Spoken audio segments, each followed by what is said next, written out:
I always knew Madison was ambitious, but I never thought she'd betray her own sister. Growing up, we shared everything: clothes, secrets, dreams. But that changed the day we both interviewed for the same position at Sterling Communications, one of the largest PR firms in New York. "May the best sister win," Madison said that morning, hugging me before we entered the towering glass building. I believed her smile then. I shouldn't have.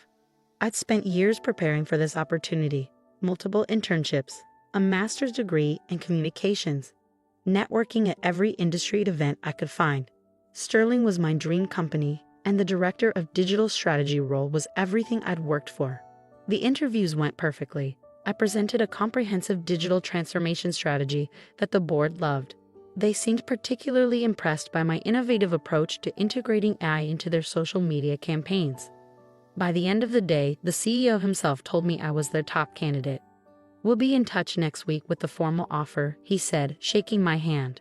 "Your ideas could really transform our company." I was floating on air when I left the building. Madison hugged me again, asking how it went.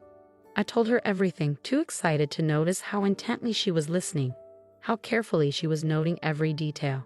The next week, I waited for Sterling's call. Instead, I got an email that made my blood run cold.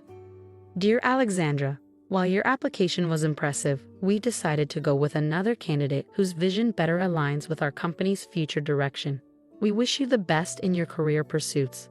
I was confused, devastated. What had happened? Then I saw Madison's social media post. "Thrilled to announce I'm joining Sterling Communications as the new director of digital strategy. Can't wait to implement my revolutionary AI-driven social media strategy." My strategy. The one I'd spent months developing. The one I foolishly shared with my sister. I called Madison immediately. "How could you do this to me?" "Oh, grow up, Alex," she laughed. "This is business. I simply took your ideas and presented them better. That's how the real world works." "We're sisters," I protested, my voice shaking. "And I'm the successful one now," she replied coldly. "Don't worry, I'm sure you'll find something, eventually." That night, I sat in my tiny apartment, surrounded by my career plans and industry research, and made a decision.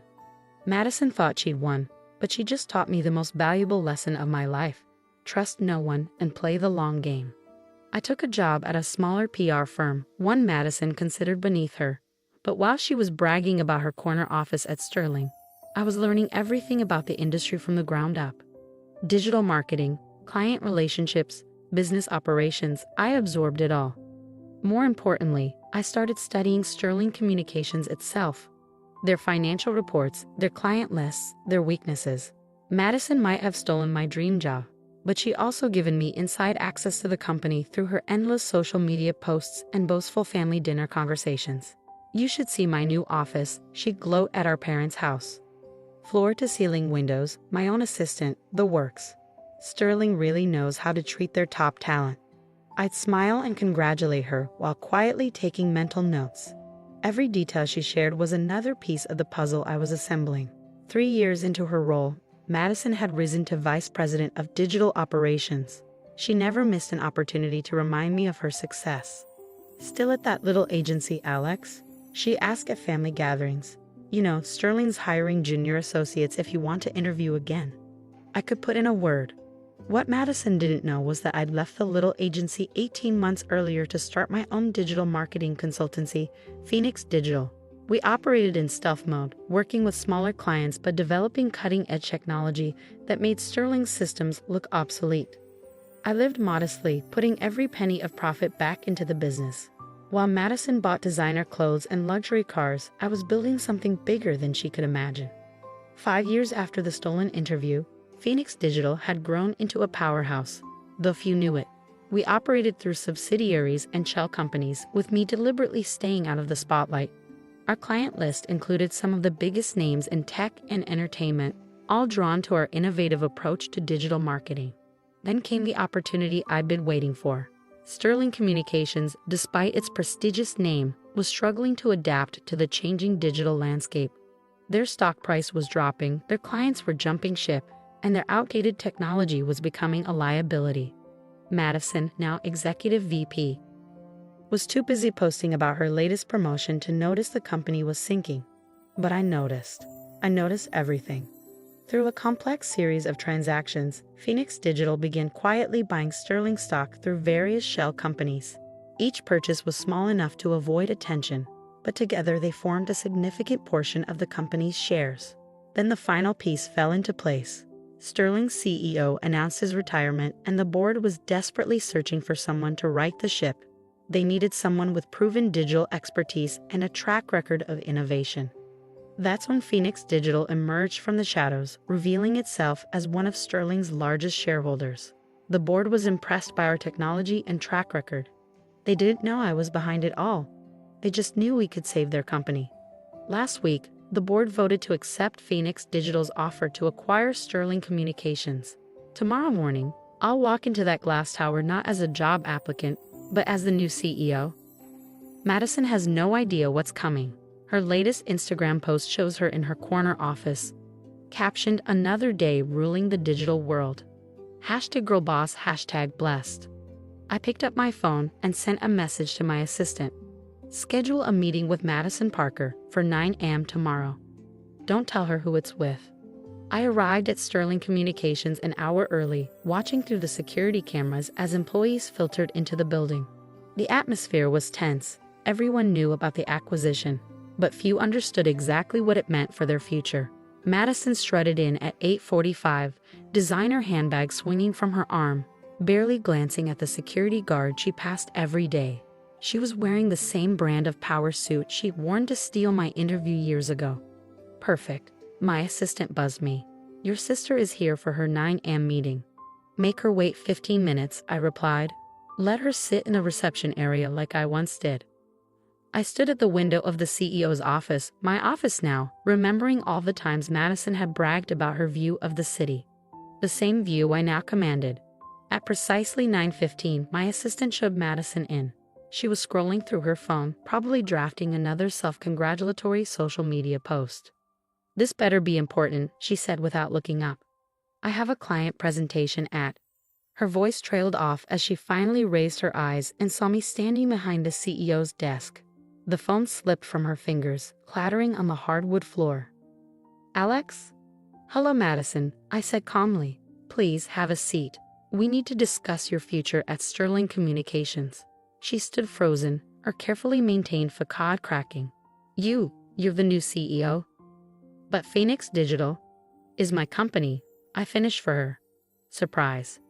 She sank into the chair, her face draining of color. "How?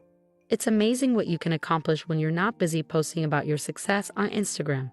I sat down, enjoying the role reversal.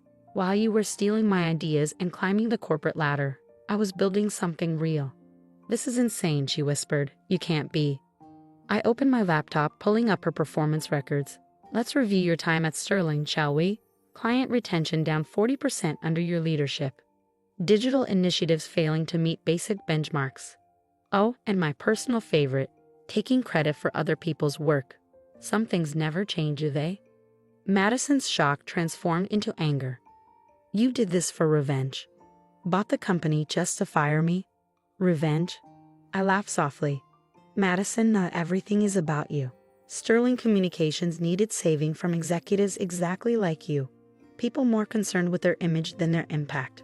I stood up, walking to the window. "The company is being completely restructured.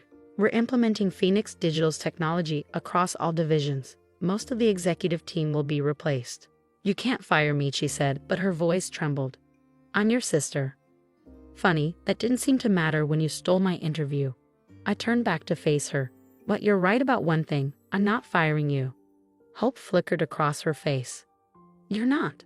"No," I smiled coldly. "I'm offering you a choice." I pulled out 2 folders. Option 1, resignation with 3 months severance. Option 2, a position in our digital analytics department. Entry level, of course. You'll need to learn the technology properly this time. "Entry level," she sputtered. "I'm an executive VP. A title you got through manipulation and theft," I corrected her. "Now you have the chance to earn one legitimately. Your choice." Madison stood up, her hands shaking with rage. "You're enjoying this, aren't you? Making me beg for a job in my own company." "Your company?" I raised an eyebrow. "I think you're confused about ownership. Just like you were confused about whose ideas you stole 6 years ago. She fell silent, realization finally dawning in her eyes. The interview, you knew I'd take your ideas. You knew I'd get the job. No, I said quietly. I trusted you because you were my sister. That was my mistake. One I'll never make again. I slid the folders toward her. You have until the end of the day to decide. Resign with dignity or start over from the bottom. Either way, your days of stealing other people's success are over. Madison stared at the folders, her perfectly manicured nails digging into the leather chair. And if I refuse both options, then you'll be terminated for cause, with your performance records made available to every major PR firm in New York. I sat back down. Your choice. She grabbed the resignation folder, her hands trembling. You've changed, Alex. No, Madison. I just stopped letting you define my worth. After she left, I stood at the window watching the city sprawl before me. The same view Madison had lorded over me for years now belonged to me, but it wasn't about the view anymore. It was about building something meaningful, something earned through innovation rather than manipulation. My assistant buzzed again. Your 10 a.m. is here. The all-hands meeting to announce the restructuring. Send them in. The conference room filled with nervous employees, Madison notably absent. I stood before them, seeing the same mix of ambition and uncertainty I once felt in this building. Sterling Communications is about to change, I began. Those of you who succeeded through merit and hard work will thrive. Those who've relied on politics and manipulation will not. We're building something new here, something authentic. The changes came swiftly. Phoenix Digital's technology transformed Sterling's operations. Client confidence returned. The stock price soared. Madison chose resignation, of course. Last I heard, she was consulting for small businesses, though her impressive job title carried less weight now that the truth about her methods had become public. Our parents were shocked when they learned the full story. We had no idea, my mother said, tears in her eyes. All those times Madison bragged about her success. While I said nothing, I finished for her. Sometimes silence is the best strategy. The corner office is mine now, but I rarely use it. I prefer working alongside my team, fostering the kind of collaborative environment I'd always dreamed of creating at Sterling. The company's new motto, displayed in the lobby, reads, "Success through innovation, not imitation." A daily reminder that true achievement comes from creating, not stealing.